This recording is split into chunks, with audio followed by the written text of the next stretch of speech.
जब भगवान श्री राम अयोध्या से चले 14 वर्ष के लिए, तो प्रथम रात्रि आपने तमसा नदी के तट पर गुजारी। राम जी के साथ अयोध्या की सारी प्रजा आ गई, बच्चे से लेकर बूढ़े तक, स्त्रियां, पुरुष, बच्चे, बच्चियां, सब।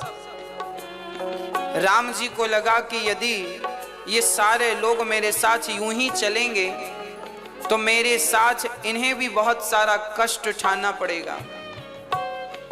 तब अयोध्या वासी सभी राम के साथ वहीं पर नदी के तट पर विश्राम करने लग गए। बालू थी नदी के किनारे, बालू पर सब सो गए। रात्रि को भगवान ने जाग कर देखा, सब सो रहे थे। भगवान ने देखा कि जाग कौन रहा है, सब सो रहे थे, बस लक्ष्मण जी जाग रहे थे, सुमंत्र जी जाग रहे थे और माता सीता जाग रही थी। इनके अतिरिक्त सब सो रहे थे। तो जितने जाग रहे थे, राम जी ने उतनों को रथ पर बिठाया और आगे चल पड़े। लक्ष्मण जी ने कहा, प्रभु ये आपकी प्रजा सो रही है, क्या इन्हें भी उठा दूं? राम बोले, लक्ष्मण इन्हें मत उठाओ। क्यों भगवान?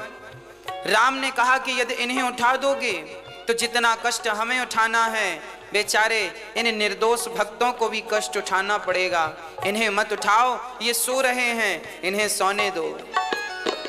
लक्ष्मण जी ने कहा, वाह प्रभु, सोते हुए को आप ऐसे छोड़ देते हैं। लक्ष्मण जी ने कहा, प्रभु यदि मैं सो रहा होता तो आप तो आज मुझे भी छोड़कर चले जाते।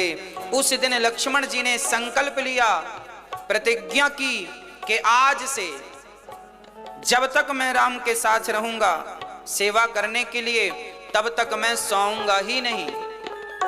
उस दिन से लक्ष्मण जी सोए नहीं। तो हे राम, मैं लक्ष्मण जैसा तो नहीं हूं, मैं कैसा हूं आपको पता है ना। हम अपना परिचय देते हैं, हे राम मैं तो अधम से भी अधम हूं, नीच से भी नीच हूं, पता नहीं मुझ जैसों को आप स्वीकार करते हैं या नहीं। मैं कैसा हूं, मैं अपना परिचय दे रहा हूं।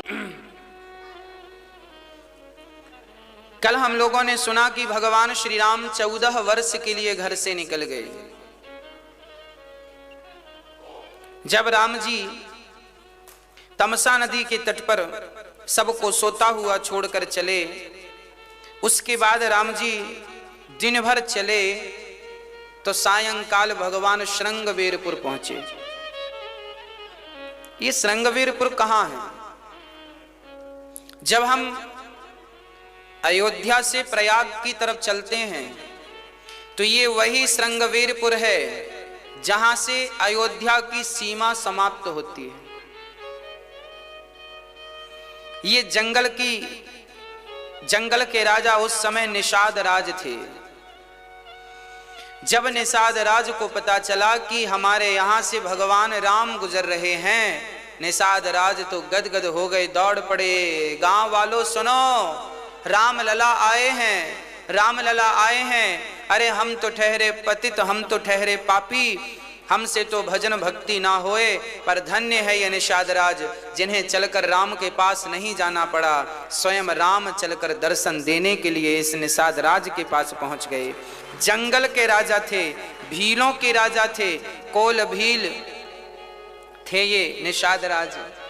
पर ऐसे निषाद के घर भगवान पहुंचे हैं और भगवान ने सबको, निषाद राज चरणों में गिर पड़े हैं।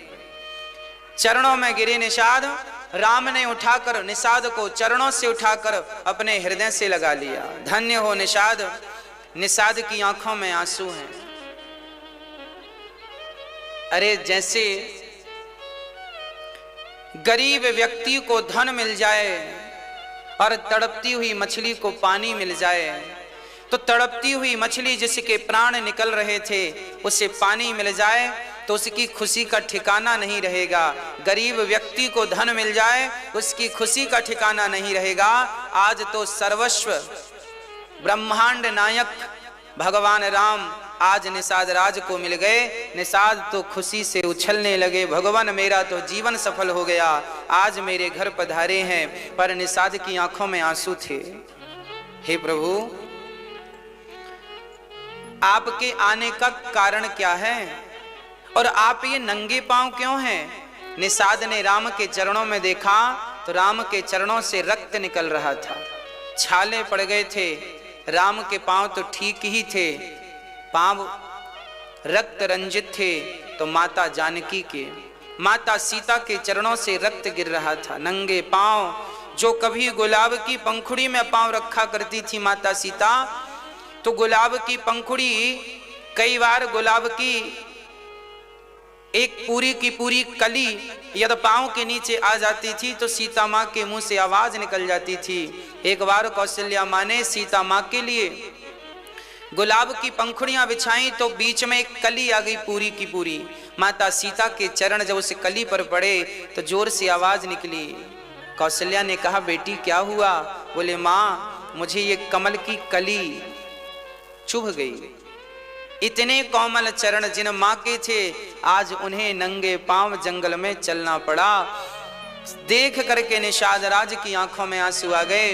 निषाद ने कहा, प्रभु हमारे गांव चलो, अब आपको कहीं जाने की जरूरत नहीं है, हम आपकी सेवा करेंगे, हम 14 साल आपको अपने पास रखेंगे। ये तो हमारा सौभाग्य होगा कि हम आपकी सेवा करें। राम जी बोले, ना भैया निषाद, हमें तो जाने दो, केवल आज रात्रि विश्राम करेंगे, वो भी गांव में जाना वर्जित है। हम गांव में नहीं जा सकते, किसी के घर भोजन नहीं कर सकते, हम तो जंगल के फल फूल खाएंगे और यहीं पेड़ की छांव में हमें 14 वर्ष गुजारना है। आज इस पेड़ के नीचे, कल उस पेड़ के नीचे। तब वहां एक वटवृक्ष का पेड़ था, वहां पर भगवान श्री राम को घास का बिछौना लगा दिया निषाद ने। जो राम कल तक मखमल के गद्दों में सोया करते थे, आज वो राम घास के बिछौनों पर सो रहे हैं। लक्ष्मण जी की आंखों से आंसू रुक नहीं रहे, पर भगवान राम प्रसन्न है। कोई फर्क नहीं पड़ता उन्हें कि वो मखमल के गद्दों में हैं कि घास के बिछौनों में हैं, कोई फर्क, क्योंकि वो भगवान है। फर्क तो हम लोगों को पड़ जाता है, फर्क तो हम लोगों को पड़ जाता है। एक दिन यदि हमें व्यवस्था में कुछ हो गई हेर फेर तो हम लोगों को फर्क पड़ जाता है। पर धन्य है भगवान जो ये मैसेज देना चाहते हैं कि देखो, जीवन में कौन सी स्थिति परिस्थिति कब उत्पन्न हो जाए कोई नहीं जानता, इसलिए हर परिस्थिति से लड़ने के लिए तैयार रहिएगा। हर परिस्थितियों का सामना करने के लिए कभी तुम्हें 56 भोग भी मिल सकता है और कभी भूखे पेट भी सोना पड़ सकता है। हर परिस्थिति के लिए तैयार रहिएगा। निषाद राज ये वही निषाद है जिन निषाद को आज के जमाने में कहा जाता है कि ये ऊंचा है, ये नीचा है, ऊंच नीच जात पात। राम जी ने ऊंच नीच जात पात का कोई भेद ही नहीं रखा, निषाद को गले लगाया। समाज के लोग जिनको छूना नहीं चाहते, आज भी कुछ ऐसी मानसिकता वाले लोग हैं जो किसी को छूते हैं तो वो नहाते हैं कि हमने इस व्यक्ति को छू लिया तो अब नहाएंगे। राम जी ऐसे लोगों की बुद्धि ठीक करने के लिए निषाद को गले लगाते हैं कि देखो, मैं भगवान होकर यदि भेदभाव ऊंच नीच का नहीं मानता तो तुम तुच्छ प्राणी भला ये भेदभाव क्यों रखते हो? इस दीवार को क्यों नहीं गिरा देते? जात पात की ऊंच नीच की दीवार को गिरा दो और भगवान के भजन में लग जाओ। कोई फर्क नहीं पड़ता कि आप किस जात के हैं।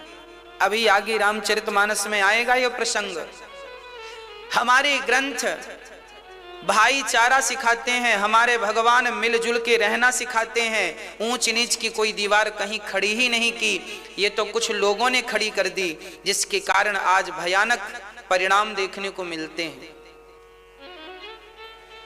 राम और सीता शाम के समय कंद मूल फल खाकर मखमल के बिस्तर में सोने वाले, आज बड़े आराम से माता सीता राम जी घास के बिछौनों पर लेट गए। सीता माँ चरण दबा रही हैं और लक्ष्मण जी चरण दबा रहे हैं। उसके बाद राम ने कहा सीता आप भी सो जाओ। सीता जी भी उस घास के बिछौनों में हाथ का तकिया रख करके राम जी सो गए और हाथ का तकिया रख करके माता सीता सो गईं।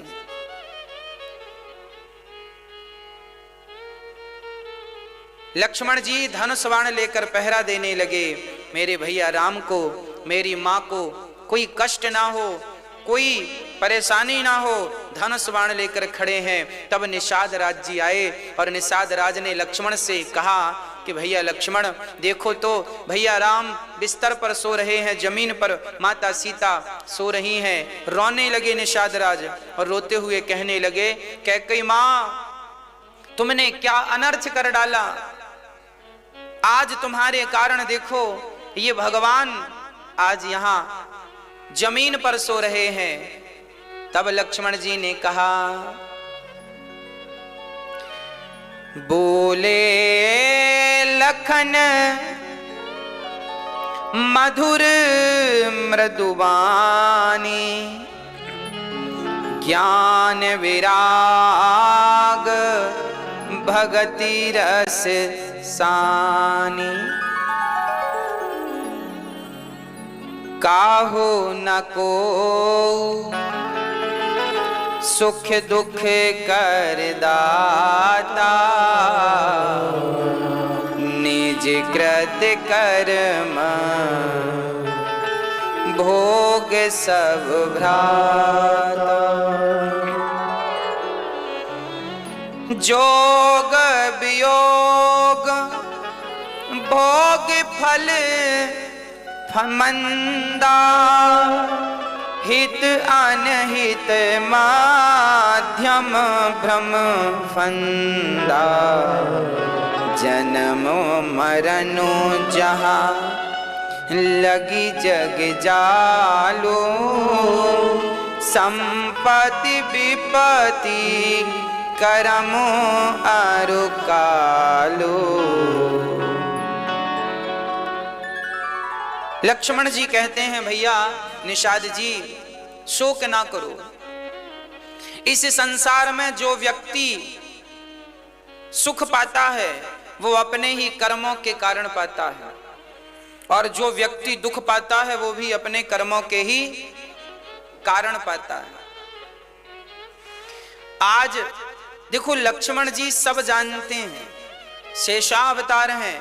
लक्ष्मण जी समझ गए कि नारद जी का श्राप इन्हें मिला था नारायण को, आज वही राम बनकर आए हैं और उनके श्राप के कारण इन्हें ये कष्ट प्राप्त हो रहा है। ये चौपाइयां हमें यह कहती हैं कि को ना काहू को सुख दुख कर दाता, काहू ना को सुख दुख कर दाता, निज कृत कर्म भोग सब भ्राता।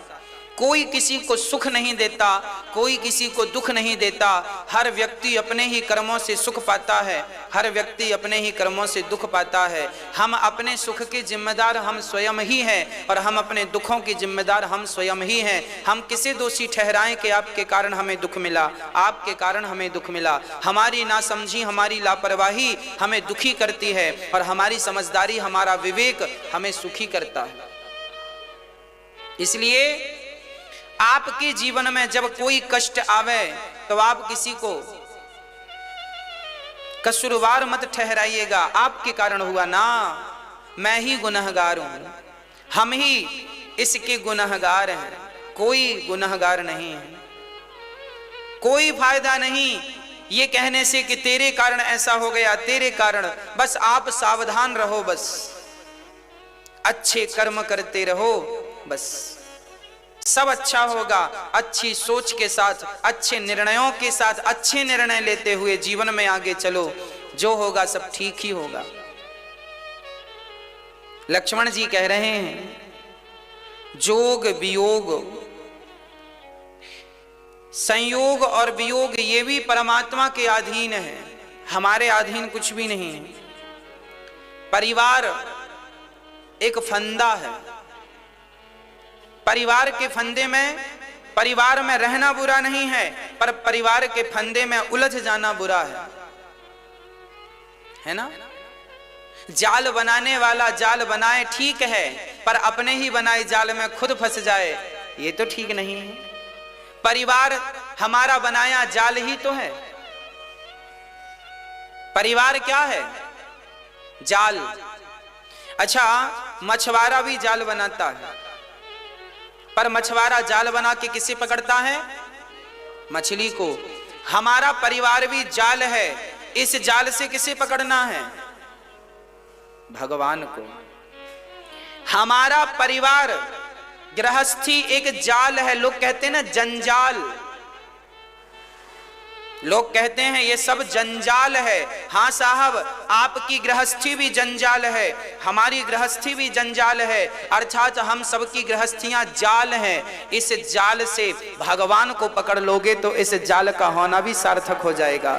हाँ, आप स्वयं ना उलझ जाएं इस जाल में, भगवान को फंसाइएगा। जैसे मछुआरा मछली को फंसाता है, ऐसे आपको भगवान को फंसाना है, अर्थात भगवान को इस जाल में भीतर कैद करना है, हृदय में स्थापित करना है उस परमात्मा को। लक्ष्मण जी कहते हैं, सुनो, सपने होय भिखारी नृप, रंकुना के पति होई, जागे लाभु नहानि कछु, तिमि प्रपंच जी जोई।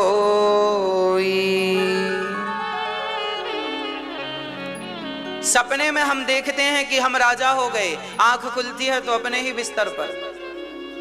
याद रखना, हम बड़े आदमी हो गए, हम गरीब हो गए, हमारा ये आ गया, हमारा ये चला गया, हमें ये मिल गया, हमें ये नहीं मिला। ये सब क्या है? ये एक सपना है। हम लोग सपना देख रहे हैं। हमारे पास 10 रुपए हैं, हम सपना देख रहे हैं। हमारे पास रुपए बिल्कुल नहीं है, ये भी एक सपना है। आंख खुलती है तो रात का सपना टूट जाता है, आंख बंद होंगी तो ये दिन का सपना टूट जाएगा। ना रात को देखा हुआ तुम्हारा है, ना दिन को देखा हुआ तुम्हारा है। तुम और हम ही यहाँ के नहीं, हम सब मेहमान हैं इस धरती में कुछ दिनों के, जबरदस्ती अपना मान बैठे हैं। लक्ष्मण जी कहते हैं, मोह ना करो। लक्ष्मण जी ने बढ़िया बात कही, जानिय तबाही जीव जब जागा, जब सब विषय विलास विरागा।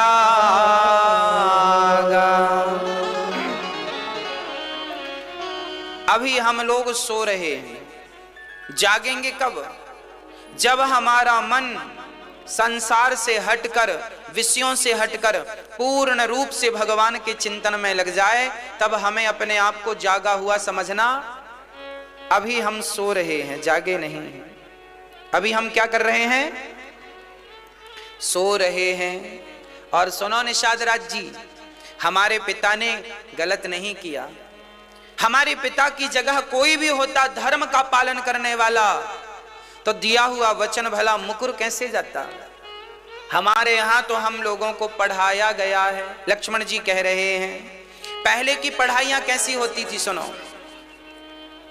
लक्ष्मण जी कह रहे हैं, हमारे माँ बाप ने और हमारे गुरु ने हमें एक बात सिखाई है, पढ़ाई है। क्या पढ़ाया है? लक्ष्मण जी अपनी शिक्षा, अपनी डिग्री दिखा रहे हैं। ये देखो हमारी डिग्री है। क्या डिग्री है? धर्म न दोसर सत्य समाना, आगम निगम पुराण बखाना। धर्म न दूसर सत्य समाना, आगम निगम पुराण बखाना। लक्ष्मण जी कहते हैं, हमारे यहाँ प्राण चले जाएं पर हम अपने वचन को नहीं जाने। हमारा धर्म क्या है? धर्म न दूसर सत्य समाना, आगम निगम पुराण बखाना। सत्य ही हमारा धर्म है और हमारे पिता ने नहीं छोड़ा अपना धर्म। रात भर चर्चा करते रहे लक्ष्मण जी। आपसे मेरी प्रार्थना है, विनती है, हाथ जोड़कर आप भी अपने सत्य को, अपने धर्म को मत जाने देना। बच्चों को कितना भी आप पढ़ाना, पर मेरी एक बात जरूर पढ़ा देना बच्चों को कि बेटा जीवन में सत्य का ही कमाना और सत्य के मार्ग पर ही चलना। बस ये एक सत्य की पढ़ाई और अपने बच्चों को पढ़ा देना। ये स्कूल में नहीं पढ़ाते आजकल, ये माँ बाप को अलग से पढ़ानी पड़ती। जीवन में सत्य ही काम आने वाला है। झूठ तो एक्सपायरी डेट वाला होता है, सत्य की कोई एक्सपायरी डेट नहीं होती। सत्य तो कल भी सत्य था, आज भी सत्य है और कल भी वो सत्य रहेगा। जबकि झूठ बोलने वाला अपनी दलीलें, अपने बयान कल कुछ देता है, आज कुछ बोलता है, कल कुछ बोलेगा। वो समय समय पर बदलता है। सत्य तो बदलता है, झूठ तो बदलता है, पर सत्य कभी नहीं बदलता। इसलिए अपने बच्चों को कुछ सिखाओ ना सिखाओ, पर सत्य बोलना सिखा दो। इतना ताकतवर बना दो अपने बच्चों को कि 1,00,000 लोगों के बीच में वो सत्य बोलने की ताकत रखें। ऐसा बना दो अपने बच्चों को। ऐसा बनाना है आपको, तब हमारा भारत वह भारत बनेगा जिस भारत का सपना हम सब लोग, हमारे बाप दादे देखते थे। जो भारत था ऐसी था। देखो अब सुबह हुई, रात भर चर्चा राम की लक्ष्मण जी करते रहे। सुबह हुई, भगवान ने स्नान ध्यान किया, संध्या वंदन की, सूर्य भगवान को अर्घ्य दिया। राम लक्ष्मण सीता तीनों चल पड़े। निषाद राज बोले सरकार मैं भी चलूं। राम जी बोले कहाँ? आपके संग 14 साल रहूंगा, आपकी सेवा चाकरी करूंगा। राम जी बोले भैया वनवास मुझे हुआ है, बेकार कष्ट आप क्यों उठाओगे? राम जी सेवादार भी इसलिए नहीं रखते कि इन्हें बड़ा कष्ट उठाना पड़ेगा, मैं ही उठा लूं। साथ में सुमंत्र जी भी हैं, सुमंत्र जी भी है ना। अब सुमंत्र जी, निषाद राज जी, राम लक्ष्मण और सीता मां पहुंचे गंगा के किनारे। राम जी ने निषाद सुमंत्र जी से कहा तातश्री आप जाइए, पिता को कहिएगा कि मैं जल्दी से 14 वर्ष का वनवास पूरा करके पिता की आज्ञा का पालन करके वापस आ जाऊंगा, आप जाइए। राम जी सुमंत्र जी को विदा करने लगे। सुमंत्र जी को बरवस राम सुमंत्र पठाए। सुमंत्र जी जा नहीं रहे हैं, बरवस मतलब जबरदस्ती। सुमंत्र जी जब जाने लगे तो जानते हो क्या हुआ? जिस रथ पर राम जी चढ़कर आए उस रथ पर घोड़े जो लगे थे, उन घोड़ों का मुंह जब घुमाने लगे, रथ मोड़ने लगे, तो घोड़े हिन हिना करके राम की तरफ भागते हैं। गोस्वामी जी यहाँ लिख रहे हैं जासु वियोग विकल पशु ऐसे प्रजा मातु पितु जी हैं कैसे।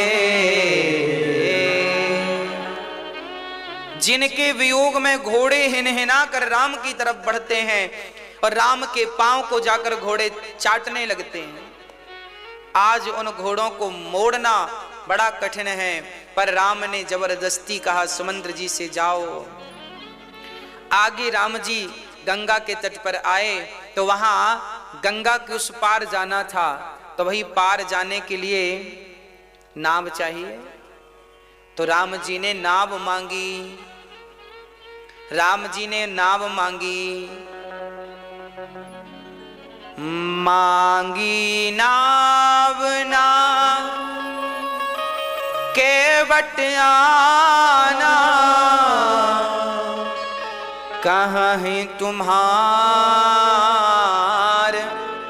मरम मैं जाना। राम जी ने नाव मांगी, भैया केवट नाव लाओ। केवट दौड़ कर आया, प्रभु जी क्या हुआ? भैया मुझे उस पार जाना है, क्या पार उतारोगे? केवट बोला जरूर उतारूंगा, पर सरकार एक छोटी सी समस्या है। क्या समस्या है? बोले मैं आपको यदि अपने नाव में बिठाता हूं तो कल से मैं भूखा मरूंगा। राम जी बोले क्यों, हम तुम्हें उतराई देंगे, क्यों घबरा रहे हो? राम जी से केवट ने कहा आप उतराई तो तब दोगे जब आप पार होगे, क्यों तू हमें पार नहीं लगाएगा? राम जी कैसे पार लगाऊंगा? आप अपना पांव हमारी नाव में रखेंगे तो वो नाव हमारी तुरंत अब भी स्त्री बन जाएगी। स्त्री बन जाएगी तो दो समस्या है। पहली बात तो यह है कि हमारी नाव खत्म हो जाएगी, परिवार इसी से चलता है। और दूसरा एक घरवाली है, उसका बजट ही अभी इतना है, दो हो जाएंगी तो बजट बढ़ जाएगा। बजट तो बढ़ गया और नाव भी चली गई।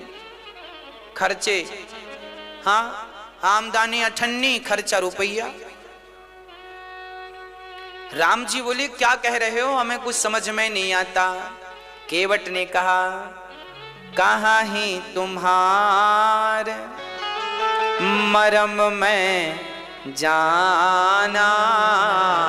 केवट बोला सरकार मैं आपके मर्म को जानता हूं। कौन सा मर्म?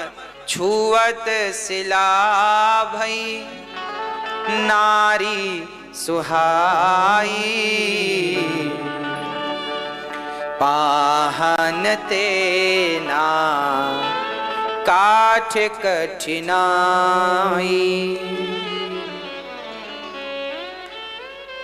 आज केवट कह रहे हैं कि भैया प्रभु जी यदि मैंने आपको पार लगाया तो नाव पानी में जो है, अरे आपने पत्थर की शिला पर अपने चरणों की धूल गिराई थी तो वो पत्थर नारी बन गई थी अहिल्या। हमारी नाव तो लकड़ी की है, पत्थर तो कठोर होता है, लकड़ी तो इतनी कठोर नहीं है, और मेरी नाव भी नारी बन जाएगी नाच। इस डर से मैं आपको पार नहीं उतार सकता। राम जी बोले फिर हम क्या करें, पार तो जाना है। केवट ने कहा आगे से गंगा मैया कमर से हैं तो आप निकल जाओ पैदल। राम जी समझ गए कि पैदल हम तो चले जाएंगे कमर तक, सीता कैसे जाएंगे, है ना? सीता कैसे जाएंगी?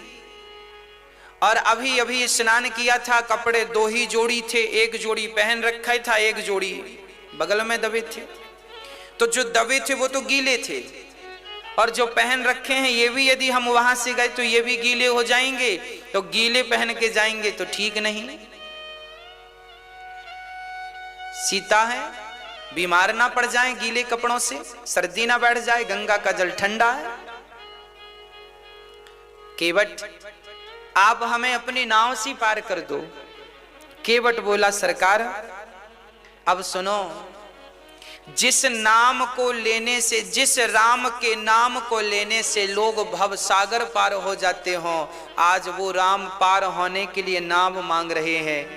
कितना आश्चर्य है। आश्चर्य क्यों है?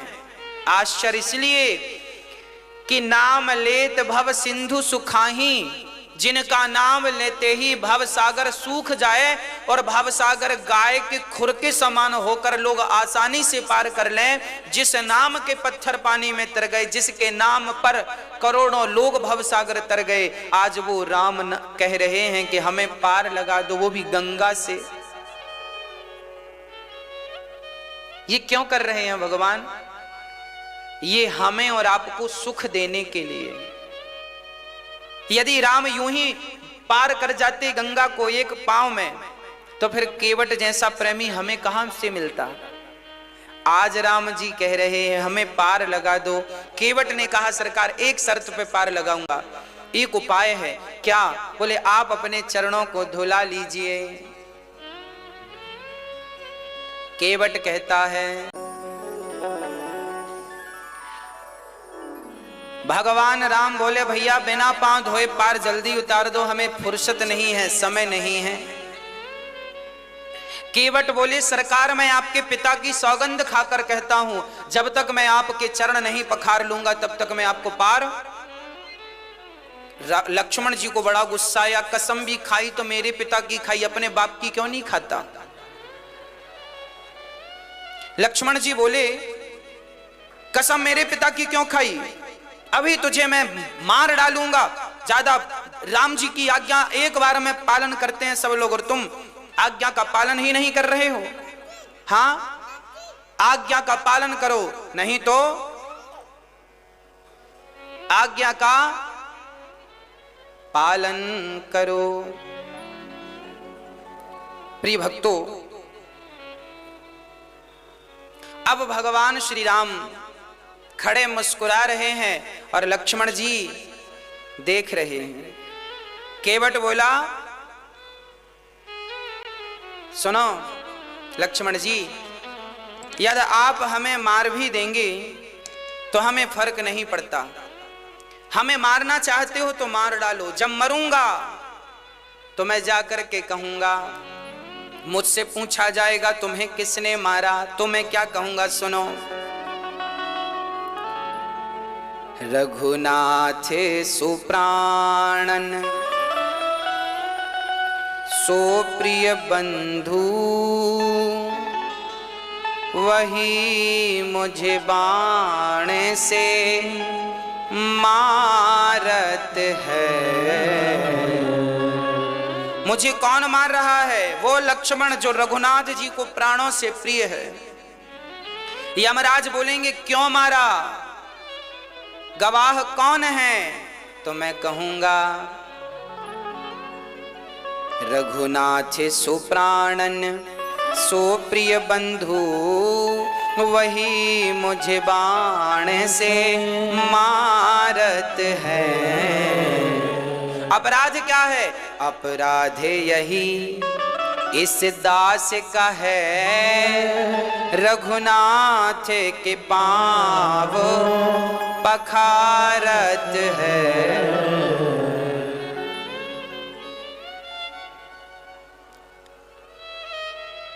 कहां मरा है तू पूछेंगे तो मैं कहूंगा मरता हूं कहां, सुचि गंग के तीर। और गवाही कौन, रघुनाथ सुनाथ निहारत है। राम जी गवाही देंगे, मरूंगा गंगा के किनारे, मारने वाला राम का भाई। अपराध इसका यही है कि केवल राम के चरण धोना, यदि राम के चरण पखारने की सजा मृत्यु है तो लक्ष्मण मुझे मार दो, मैं मरना चाहता हूं। अरे राम की सेवा करने के लिए यदि उनकी सेवा की जिद के कारण यदि मौत भी आ जाए तो मैं मरना स्वीकार करूंगा, पर राम की सेवा छोड़ना तो स्वीकार नहीं कर सकता, ये मौका गंवाना स्वीकार नहीं करूंगा। लक्ष्मण जी ने बाण पकड़े थे, छोड़ दिए। सुनि केवट के बैन प्रेम लपेटे अटपटे, विह से करुणा ऐन चितई जान की लखन तन। आज भगवान राम मुस्कुराए हैं। जब राम जी आए ना तो केवट के यहां रोते हुए राम जी आए हैं, क्योंकि निषाद सुमंत्र जी को भेजा तो सुमंत्र जी रोने लगे, तो सुमंत्र को देख करके राम जी की आंखों में भी आंसू आ गए। केवट ने मन में संकल्प ले लिया कि राम मेरे घाट में रोते रोते आए हो, आपको हंसा कर ना भेजा तो मेरा नाम केवट नहीं। ऐसी बातें करता है कि राम को हंसी आ गई। बेहसे करुणा ऐन, आज करुणा करने वाले परमात्मा आज लक्ष्मण और सीता को देखकर इसलिए हंसे क्योंकि लक्ष्मण और सीता दोनों ने राम का एक एक पांव बांट रखा है। जब राम जी का विवाह हुआ तो राम जब सोने गए ना तो लक्ष्मण जी आ गए।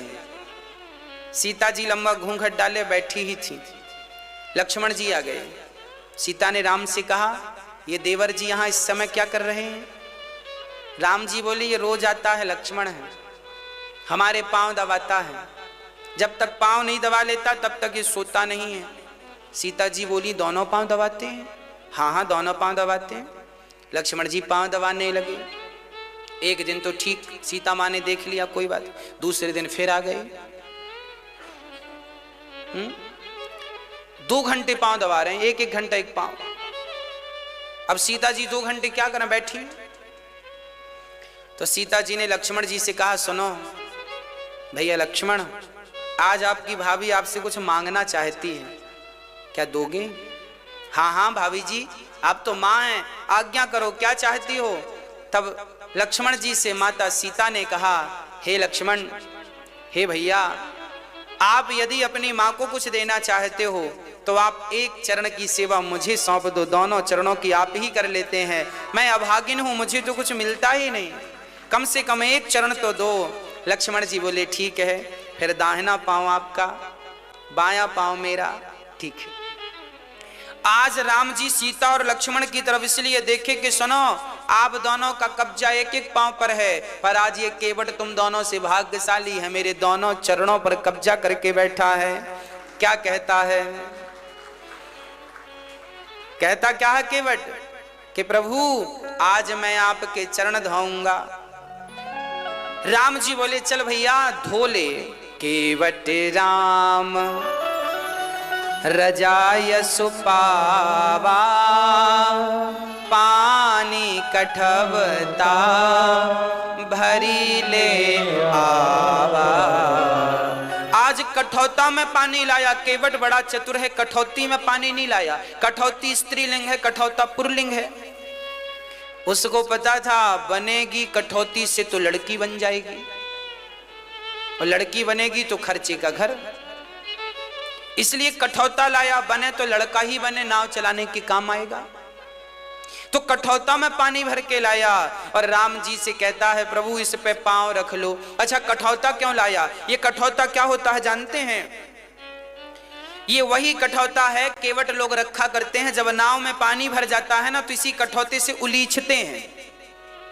केवट ने कहा, कठौता तूने कई बार मेरी नाव को डूबने से बचाया है, तूने कई बार मुझे डूबने से बचाया है, आज राम के चरण तेरे ऊपर पड़ेंगे तो तू भी डूबने से बच जाएगा, इसलिए कठौता में पानी भर के लाया है। आज केवट कठौता को डूबने नहीं देना चाहता। राम के चरण जहां जहां पड़ेंगे वो सब पुण्यात्मा हो जाएंगे। आज राम ने कठौता केवट लाया, राम के चरण रखे और गंगा का पानी लाके डालने लगा, घिस घिस के धुलने लगा, उठा उठा के देखे। पत्नी को सुनती हो, आओ। राम जी बोले, पत्नी को क्यों बुला रहे हो? अरे हमसे 10 साल छोटी है, हमारी आंखें तो बूढ़ी आंखें हैं, पत्नी जवान है, उसकी आंखों से देखेंगे कोई धूल वूल तो नहीं लगी। पत्नी को बुलाए, तू भी घिस। राम के चरण घिस रही हैं बड़े प्यार से। तब तक छोटा सा बच्चा, सुनो, अपने आप बच्चे को आवाज लगाया, सुनो बेटा, पुत्र आया। अरे बेटे को क्यों बुला रहे हो केवट? अरे बेटा तो अभी 10 ही साल का है, नई आंखें, एक कण भी धूल का लगा रह गया तो मेरी नाव तो नारी बन जाएगी, इसलिए मैं रिस्क लेना नहीं चाहता। अब तो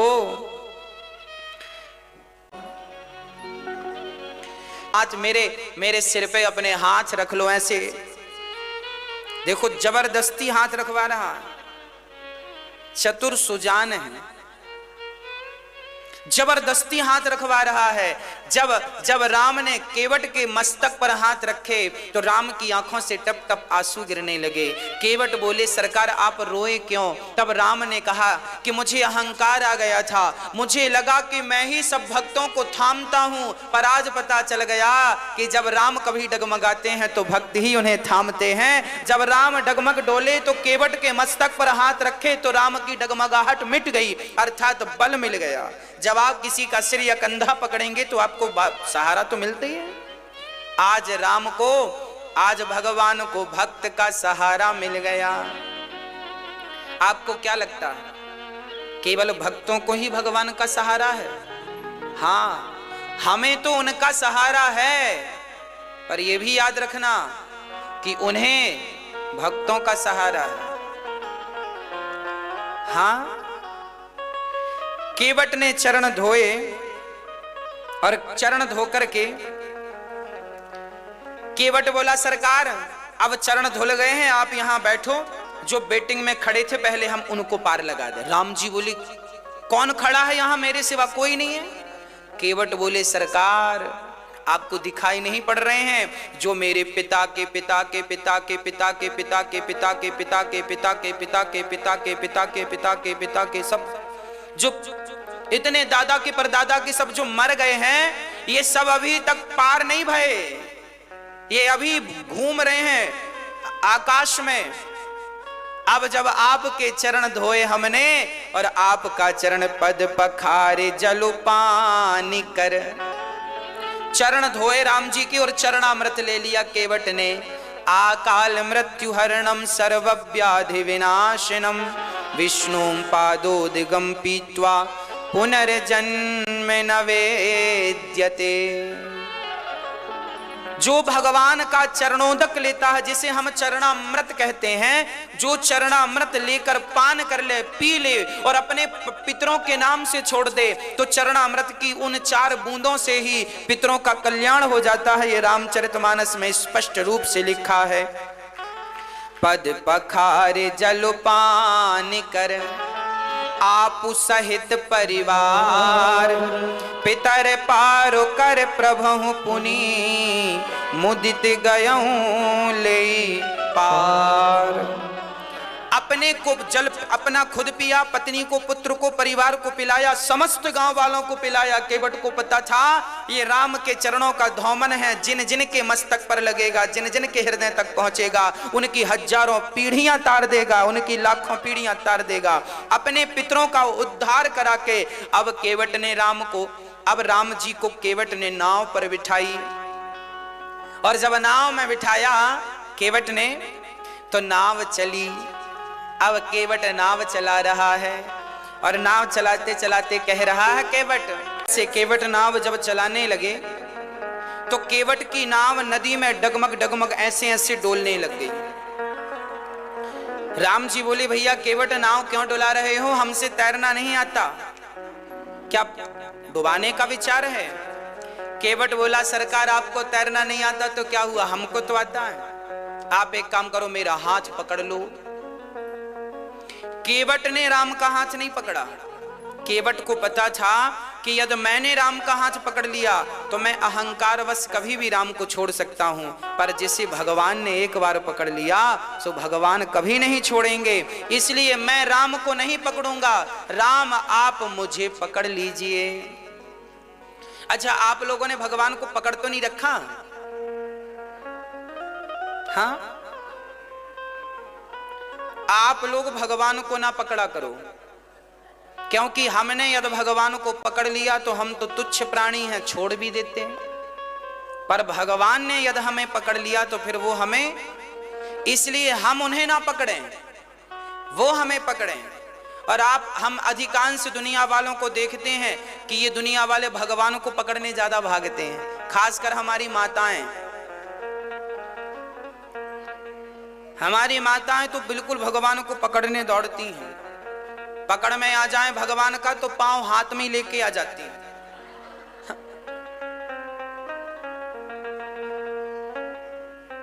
नवरात्रि में माता जी रखी थी, एक मैया नहीं मानी, नहीं मैं तो माता जी के पांव पकड़ूंगी।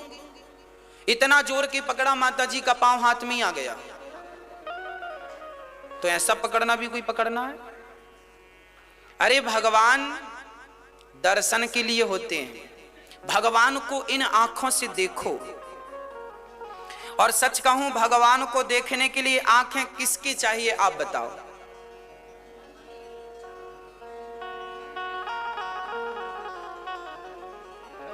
देखन चाहूं राम को आंख आंधिरी होय। देखना हो राम को तो आंखें आंधरी, मतलब अंधा कौन? सूरदास जी। यदि राम को देखना हो तो सूरदास जी की आंखें चाहिए।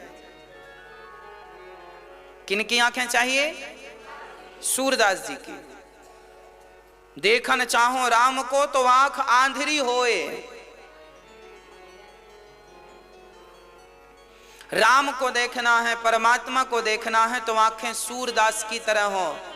इन आंखों से कुछ भी नजर नहीं आता, इन आंखों से तो हमें माया नजर आती है, माया। इन आंखों से तो संसार के विषय नजर आते हैं, इन आंखों की कोई बहुत अहमियत नहीं है।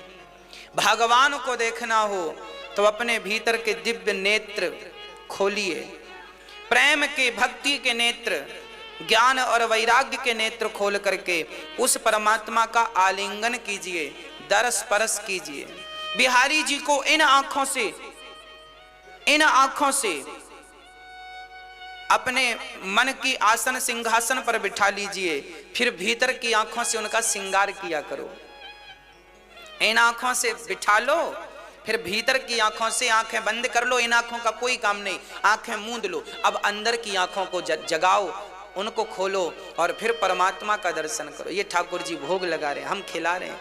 आप मूर्ति बनाओ, अपने भाव की मूर्ति कि भगवान की आंखें ऐसी हैं, रघुनंदन ऐसे हैं, राम जी ऐसे हैं, सिया जी ऐसी हैं। एक एक उनकी आकृति बनाओ और उनके चरणों का ध्यान करो। राधा जी ऐसी हैं, श्याम सुंदर ऐसे हैं, लक्ष्मी जी ऐसी हैं, नारायण ऐसे हैं। आकृति बनाओ और उनको हृदय में बिठाकर भीतर से आनंद लेते रहो। भाव ये बने कि हमारे सामने भगवान है, और भाव यह बने कि ठाकुर जी ने हमें पकड़ रखा है, हम क्या पकड़ेंगे उन्हें, वो हमें पकड़ लें तो काम बनेगा। सूरदास जी जब गड्ढे में गिर गए, कुएं में, तो भगवान से यही तो कहा कि प्रभु, भगवान ने कहा बाबा मेरा हाथ पकड़ लो। सूरदास जी ने कहा बेटा मैं अंधा हूं, मेरे को कहा क्या पता कि तेरा हाथ कहाँ है, पर तुझे तो पता है कि मेरा हाथ कहाँ है। तो हमें तो पता ही नहीं कि भगवान के हाथ पांव कहाँ है, पर उन्हें तो पता है कि हमारा हाथ कहाँ है। तो हम क्या पकड़ेंगे उन्हें, वो हमें पकड़ लें, इतना ही पर्याप्त है। केवट कहता है प्रभु आप मेरा हाथ पकड़ लीजिए। भगवान ने हाथ पकड़ लिया केवट का, और आप पकड़े हैं तो फिर कभी छोड़ेंगे नहीं। अब तो नाव किनारे लगी। उतर ठाणी भय सुर शरीरे ता, सिय राम गुह लखन समेता। आज राम जी उतर गए, केवट से, नाव से उतरे हैं, और अब केवट बोला सरकार, केवट उतर दंडवत। अब केवट दंडवत चरणों में लौट गया। पहले नहीं लेटा, अब लेटा है। चरणों में लेट जाने का अर्थ होता है जिसके चरणों में आप लेटते हैं, दंडवत करते हैं, अर्थात आप अपना समर्पण कर देते हैं, है ना। इसलिए भगवान के मंदिर में जाओ तो लेट कर प्रणाम करो। पुरुषों को बोल रहे हैं, स्त्रियों को लेट के प्रणाम नहीं करना चाहिए। दंडवत प्रणाम केवल पुरुष करें, स्त्रियां ना करें। स्त्रियां तो घुटनों को जमीन में रख के अपना माथा जमीन में रखो बस। तो केवट ने दंडवत किया और राम जी ने कहा भैया केवट ये अंगूठी ले लो। उतराई। केवट बोला सरकार मुझे शर्मिंदा क्यों कर रहे हैं, नाई से ना नाई ले तो धोबी से ना धोबी ले तो उतराई दे के नाथ जातना बिगारी हो। अरे धोबी धोबी से कपड़ों की धुलाई नहीं लेता, नाई नाई से सेविंग के पैसे नहीं लेता, तो आप भी केवट मैं भी केवट, भला मैं आपसे कैसे पैसे ले लूं। उतराई। राम जी बोली हम कहां केवट हैं भाई, हम तो क्षत्रिय हैं। केवट बोले राम जी आपको पता नहीं, आप तो बड़े वाले केवट हो, हम छोटे केवट। राम जी बोले कैसे। केवट बोला सरकार आप भी पार लगाते हैं, हम भी पार लगाते हैं, दोनों का कारोबार एक ही है। फर्क इतना है कि हम छोटी सी गंगा से पार करते हैं, आप भवसागर से पार लगाते हैं। जब आप मेरे घाट आए तो मैंने आपको पार लगा दिया, जब मैं मरकर आपके घाट आऊं तो आप मुझे भवसागर से पार लगा देना, बस यही उतराई चाहता हूं। केवट की बातें सुन के राम जी मुस्कुराने लग गए। राम जी अब वहां से आगे चलते हैं, केवट भी साथ में है, निषाद राज भी साथ में है।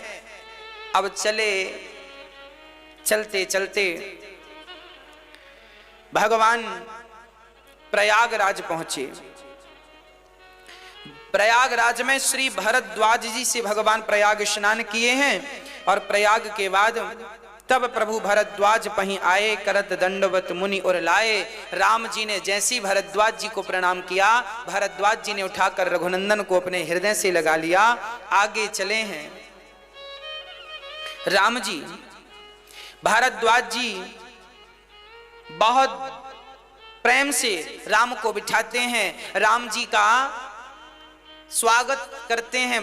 भरद्वाज जी बड़े प्रेम से राम जी को बिठाते हैं, कंद मूल फल खिलाते हैं और प्रयागराज में आज बड़े भाव से राम की सेवा श्री भरद्वाज जी कर रहे हैं। उसके बाद राम जी भरद्वाज जी से कहते हैं, हमें रहने का स्थान बताइए, हम कहाँ जाएं। तब उन्होंने चित्रकूट की तरफ भेज दिया है। अब राम जी केवट और निषाद राज को वापिस भेज रहे हैं, आप जाओ, अब आपको भी आपका काम करना है, अब हमें हमारे हाल पर छोड़ दो। चल पड़े हैं। निषाद राज और केवट यहां से वापसी हुए।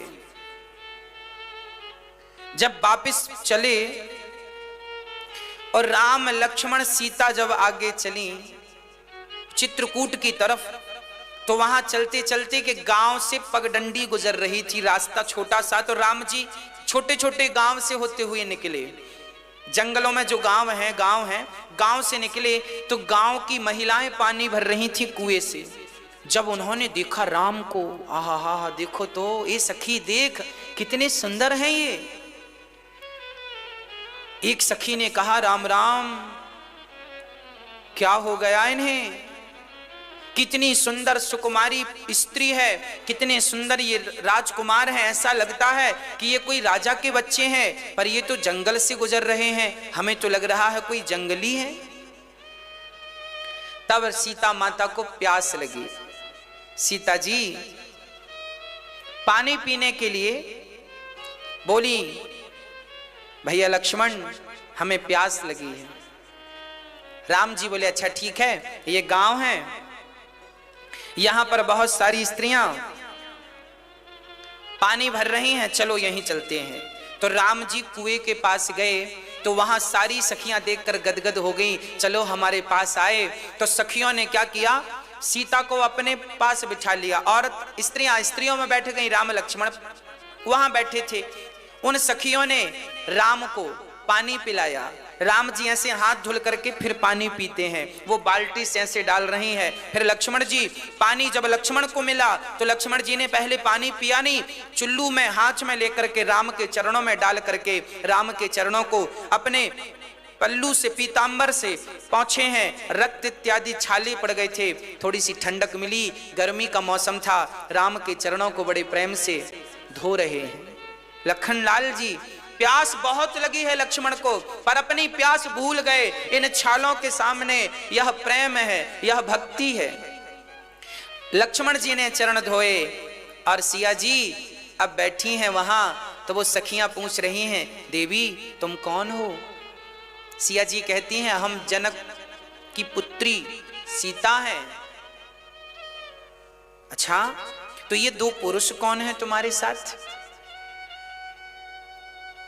सिया जी कहती हैं, ये जो छोटे वाले हैं ना, चरण धो रहे हैं, गोरे, ये हमारे देवर हैं। अच्छा, ये तुम्हारे देवर हैं, तो फिर ये बड़े वाले कौन हैं। अब सीता जी सकुचा गई। देखिए, पहले की स्त्रियां ये भी कहने में संकोच करती थी चार लोगों के सामने कि ये हमारे पति, और आज की तो गाना गाती हमारे हस्बैंड हैं। आज तो डिंडोरा पीटती हमारा हस्बैंड, और आजकल तो नाम भी लेके बुलाते, ए राव, यहां जो भी नाम है XYZ नाम लेके बुलाए, ऐसा लगता है ये पत्नी नहीं है, अम्मा है।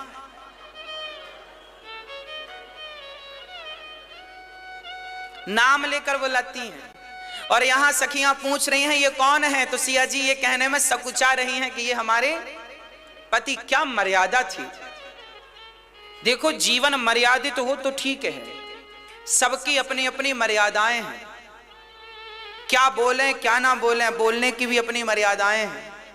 किसका नाम लें किसका नाम ना लें, कहां हंसें कहां ना हंसें, हाँ मर्यादा है। मर्यादाओं में रहोगे तो सुखी रहोगे, मर्यादाओं का उल्लंघन जब करोगे तो दुखी हो जाओगे। सीता जी अपना पता दे रही हैं और वहां सारी सखियों ने राम लला का, श्याम सुंदर का, राम जी का, लखन लाल जी का, माता सीता का वंदन किया, प्रार्थना की कि आप यहीं रुक जाओ। वो सारे गांव वाले तैयार हो गए, हम भी आपके साथ चलेंगे। हे भगवान, कैकेयी ने क्या गजब कर डाला, ऐसे राम को घर से निकाल दिया। गांव वाले बहुत रोए। राम जी ने सबको समझाया, आप लोग आराम से रहिए। राम जी वनवास ना गए होते तो आज ऐसे जंगल के लोगों को भी, जंगल के सामान्य प्राणियों को भी आज भला भगवान का दर्शन कैसे होता। ये बड़े पुण्यशाली लोग हैं, धन्य है वो नगर, वो गांव जहां से राम जी गुजर रहे हैं।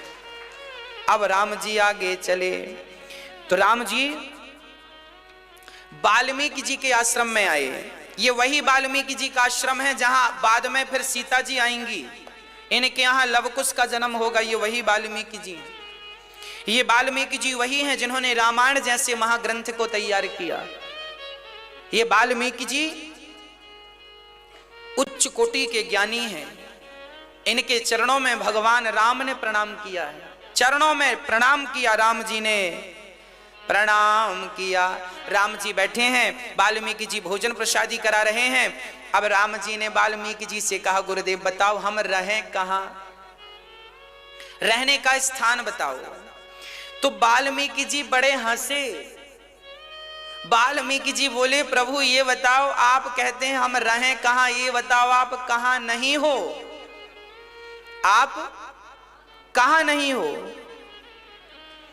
तब रहने के कुछ स्थान श्री वाल्मीकि जी ने राम को कहा, हे प्रभु, राम की प्रार्थना कर रहे हैं वाल्मीकि जी, हे प्रभु आप तो सर्वव्यापी हैं, आप सर्वत्र हैं, आप कहां नहीं हैं। आप तो जिन्हें जनाना चाहते हैं वही आपको जान पाते हैं, नहीं तो लोग आपको सामान्य प्राणी ही समझते हैं। सोई जाने जेहि देहु जनाई, जानत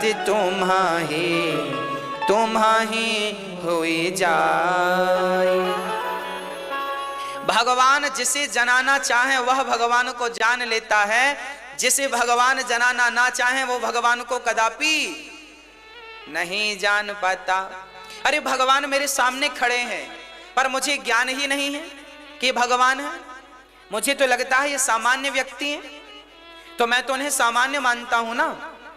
अच्छा भगवान, ये सामने जो खड़े हैं ये भगवान ही हैं, ये कौन बताएगा?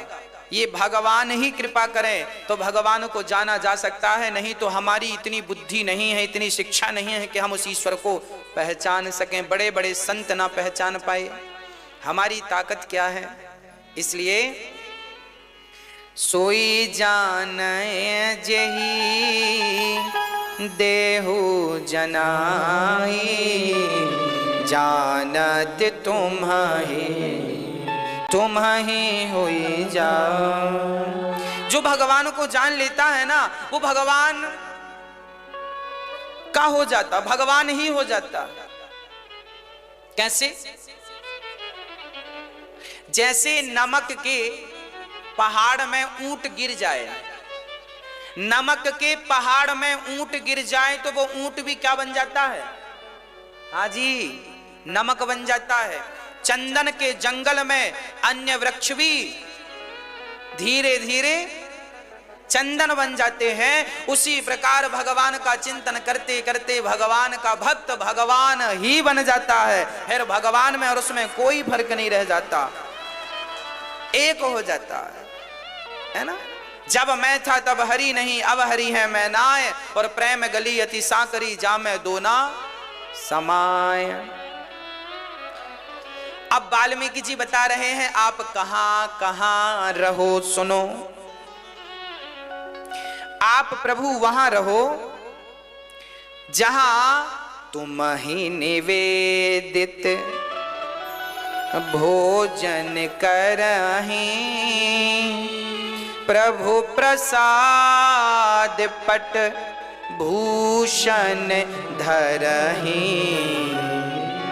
आप उनके पास रहो जो सदा आपको भोग लगाकर ही कुछ खाते हो।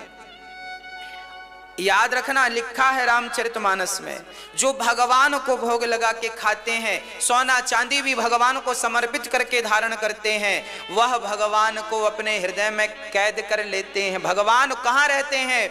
जो व्यक्ति सब कुछ भगवान के चरणों में समर्पण कर दे, भगवान वहां रहते हैं। पहला स्थान जो समर्पित भोजन करके करता है, भगवान उनके मन में। और सुनो, कर नित्य करहीं राम पद पूजा, राम भरोस हृदय नहीं दूजा। जिनके हृदय में राम के अतिरिक्त कोई और भरोसा नहीं है, किसी पर विश्वास नहीं है, विश्वास है तो केवल भगवान पर। जिनका विश्वास भगवान राम पर है, जिनका विश्वास भगवान कृष्ण पर है, ऐसे भक्तों के बीच में सदा वसंतम सदा भगवान बसते हैं, जो भगवान पर विश्वास रखते हैं, अन्यथा और किसी पर विश्वास, केवल भगवान पर विश्वास।